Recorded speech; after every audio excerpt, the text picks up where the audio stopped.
O ministro Fernando Haddad, ele disse que Guilherme Derrite, não entende de inteligência, né? E o governo Lula solicitou o adiamento da votação desse PL. Pergunta ao senhor, qual é a principal preocupação da base do PT com o texto apresentado por Derrite? Que distorções ou riscos operacionais o texto traz para as forças de segurança, na sua visão? Derrite é tão competente que ele já apresentou em uma semana o quarto parecer. Cada hora tem um problema, né? Então, assim, a competência, o compromisso com a segurança pública e o combate ao crime organizado é zero. Importante a gente relembrar todas as versões. A primeira, ele tirou totalmente a competência da Polícia Federal de investigar o crime organizado. Diz que isso seria competência somente da Polícia Civil. Ora, isso era algemar a Polícia Federal, estava prendendo a Polícia Federal, impedindo que ela investigasse as organizações, facções, milícias ou qualquer organização criminosa. A segunda versão, ele diz que a Polícia Federal, se fizesse alguma investigação, deveria avisar os governadores. Eu não sei se esse é o São Paulo. A Polícia Civil tem que avisar o governador Tarcísio para fazer alguma coisa. Pode até ser. Afinal de contas, a gente não vê a Polícia Civil de São Paulo desbaratinar quadrilhas, descobrir quadrilhas e combater o crime organizado para valer. A Operação Carbono Oculto, que recentemente revelou a participação de fintechs, postos de combustíveis com o crime organizado, foi uma ação da Polícia Federal em parceria com a Receita Federal. Portanto, está longe da Polícia Civil fazer algo em São Paulo sob o comando de Derrite. Não sei se é o Tarcísio que fala para ele não fazer ou se ele que não faz, já que ele está propôs que a Polícia Federal comunicasse os governadores de qualquer operação. Olha só, vou dar um exemplo. Hoje teve prisões envolvendo servidores do INSS e dirigentes de entidades que operaram no governo anterior, começaram lá atrás. Verdade que parte desses servidores continuaram trabalhando na atual gestão. Isso aconteceu em diversos estados. Imagine a Polícia Federal ter que avisar cada governador de operação dessa. E se o governador tiver envolvimento com o crime organizado? Ele vai avisar o rato? É o gato avisando o rato? Ora, é um absurdo que ele quis, né? Então o Derrite tentou proteger sim o crime organizado e enfraquecer a Polícia Federal. A terceira versão, e esse problema persiste na quarta versão, Derrite não quer pegar os peixes grandes, ele não quer pegar os chefões do crime organizado. Ele está protegendo os chefões da máfia. Na proposta original do governo Lula, ali estava previsto o perdimento de bens, de maneira automática, célere, rápida.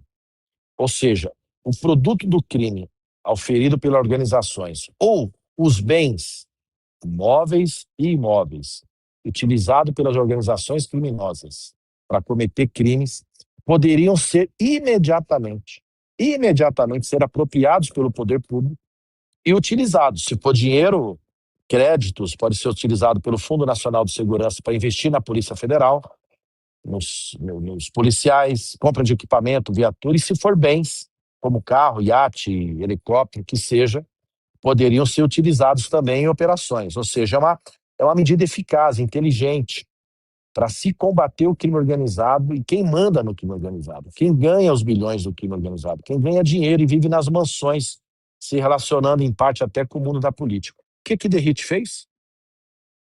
Ele dificulta esse perdimento de bens.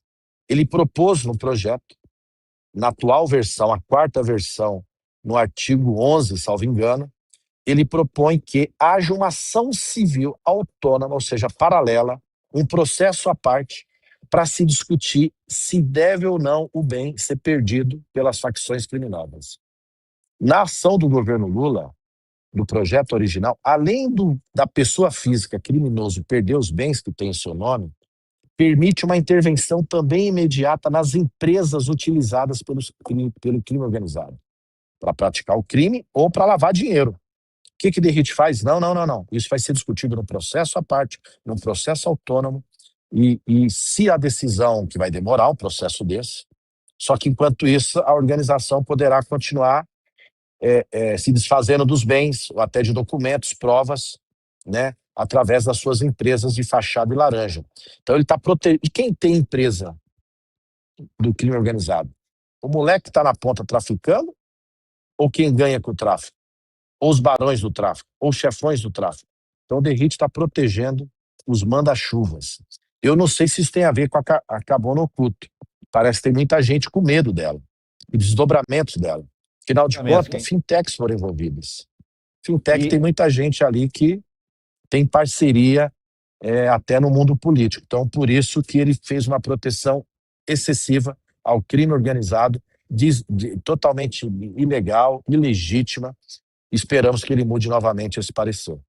E, deputado, como equilibrar essa pressão pública por medidas mais duras contra as facções, contra o crime organizado, equilibrar isso com a necessidade de evitar excessos legais que possam afetar garantias individuais ou gerar interpretações amplas demais, digamos assim, da lei?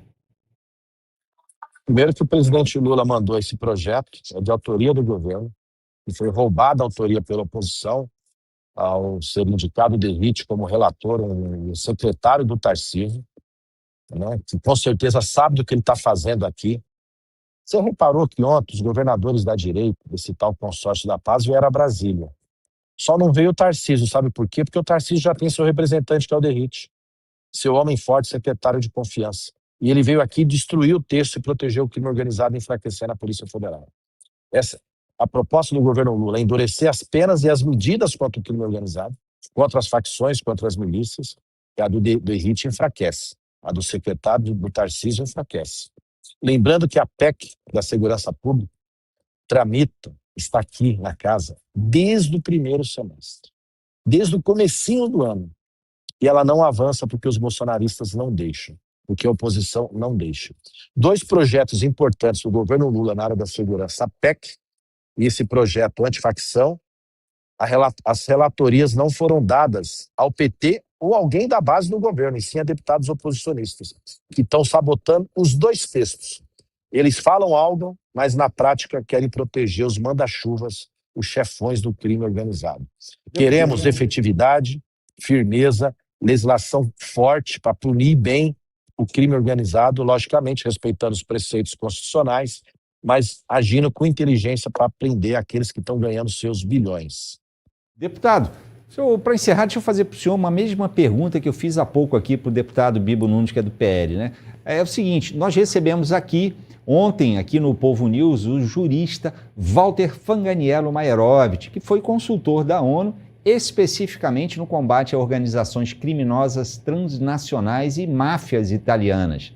E aí, na visão dele, Maierovitch, não há sentido esse bate-cabeça entre oposição e governo federal em torno do projeto e especificamente da discussão sobre crime organizado e terrorismo. Ele pergunta se os deputados não leram o texto das Nações Unidas subscrito pelo Brasil e aprovado justamente pelo Congresso Nacional. Ele se refere à Convenção de Palermo, a primeira convenção sobre crime organizado mafioso de matriz mafiosa. E aí, na hierarquia das leis, está só abaixo da Constituição, ou seja, acima da lei ordinária. E aí, segundo ele, é algo que nós já temos, que tem força de lei e que define crime organizado.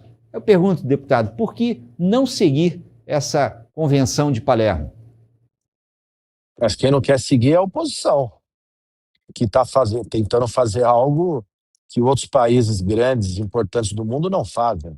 Próprios Estados Unidos não classificam suas organizações criminosas internas como grupo terroristas, porque os bolsonaristas querem seguir a cartilha dos norte-americanos para outros países, tentando enquadrar aqui facções criminosas que precisam ser bem combatidas com firmeza, com rigor, com grupos terroristas cuja finalidade criminosa é política, é ideológica, tem outras razões. O crime comum opera, as facções criminosas operam visando dinheiro. Os grupos terroristas é uma situação política, normalmente mudar um regime ou algum tipo de reação. Ora, então, se nós já temos legislação, como você mesmo mencionou, e que o Walter mencionou, para que nós vamos criar uma lei que aí a gente estaria enganando o povo, né? Fazendo algo que na prática não tem efeito. A gente não pode trabalhar assim, né?